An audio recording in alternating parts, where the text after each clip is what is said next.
শ্রীলঙ্কার বিপক্ষে প্রথমবার টি-20 সিরিজ জিতে যে মোমেন্টাম বাংলাদেশ পেয়েছিল সেই মোমেন্টাম বাংলাদেশ ধরে রাখলো পাকিস্তানের বিপক্ষে টি-20 সিরিজের প্রথম ম্যাচেও এবং দাপট দেখিয়ে জিতলো টাইগাররা। অর্থাৎ বাংলাদেশ চেস করতে নেমে 7 উইকেট হাতে রেখে এবং 27 বল হাতে রেখে তারা 110 রানের টার্গেট টপকে গেছে এবং পারভেজ হোসেন ইমন দুর্দান্ত একটা ইনিংস খেলেছেন, সুপার ইনিংস। তার ক্যারিয়ারের দ্বিতীয় 50, 56 রানে তিনি অপরাজিত থেকেছেন এবং 39 বলে 56 রান করেছেন, যেখানে 3টা 4 এবং 5টা ছক্কা তিনি হাঁকিয়েছেন। তার স্ট্রাইক রেট 143.58। ইন্টারেস্টিং ব্যাপার হচ্ছে যে বাংলাদেশের এই দুই ওপেনার তানজিদ হাসান তামিম এবং পারভেজ হোসেন ইমন তারা কিন্তু রান করছেন। অর্থাৎ আমরা দেখেছি শ্রীলঙ্কার বিপক্ষে তৃতীয় টি-20 ম্যাচে তানজিদ হোসেন তামিম 73 রানের একটা দুর্দান্ত ইনিংস খেলেছিলেন, যে ইনিংসের কারণেই আসলে ওই ম্যাচটা বাংলাদেশ জিতেছিল 8 উইকেটে। এবং এদিন পারভেজ হোসেন ইমন খেললেন 56 রানের ইনিংস। শ্রীলঙ্কার বিপক্ষে ওই ম্যাচে তাওহিদ হৃদয় 27 রানের একটা ইনিংস খেলেছিলেন, যেটা খুবই সময় উপযোগী একটা ইনিংস ছিল।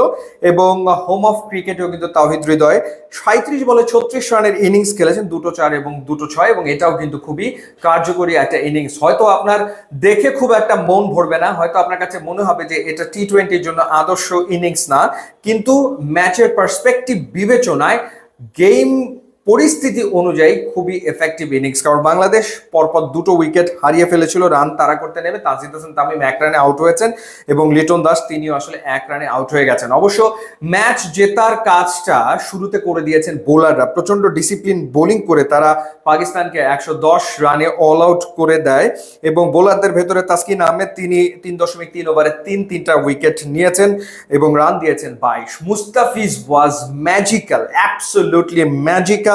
4 ওভার বল করে মাত্র 6 রান খরচায় তিনি 2টো উইকেট নিয়েছেন। তার ইকোনমি রেট হচ্ছে 1.50। শেখ মাহাদি আগের ম্যাচে যিনি দুর্দান্ত বোলিং করেছিলেন, এই ম্যাচে 4 ওভারে 37 রান খরচায় একটা উইকেট তিনি নিয়েছেন।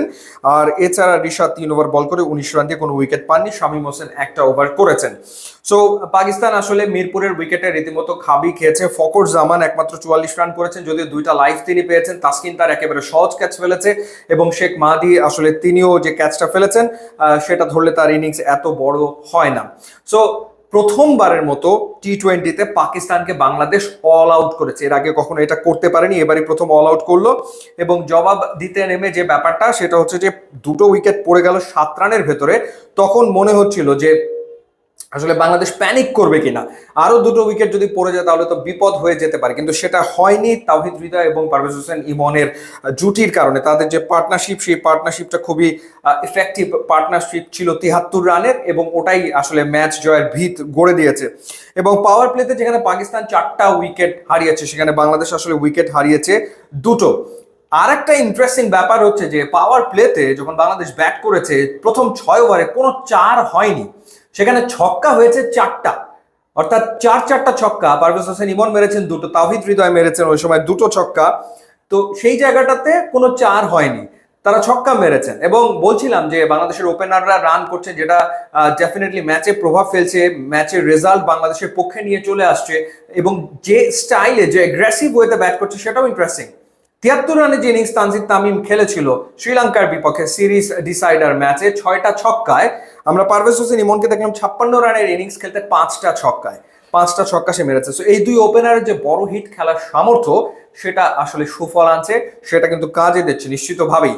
সো মোমেন্টাম বাংলাদেশ পেয়ে গেছে, সেই মোমেন্টাম ধরে রাখতে পারলে পাকিস্তানের বিপক্ষে টি-20 সিরিজ জেতাও আসলে দেশের মাটিতে সম্ভব হবে বলে আমরা বিশ্বাস করি। ইউটিউব, ইনস্টাগ্রাম লিঙ্ক দেওয়া আছে, আপনারা যোগ দিলে খুবই খুশি হব। And thanks for watching.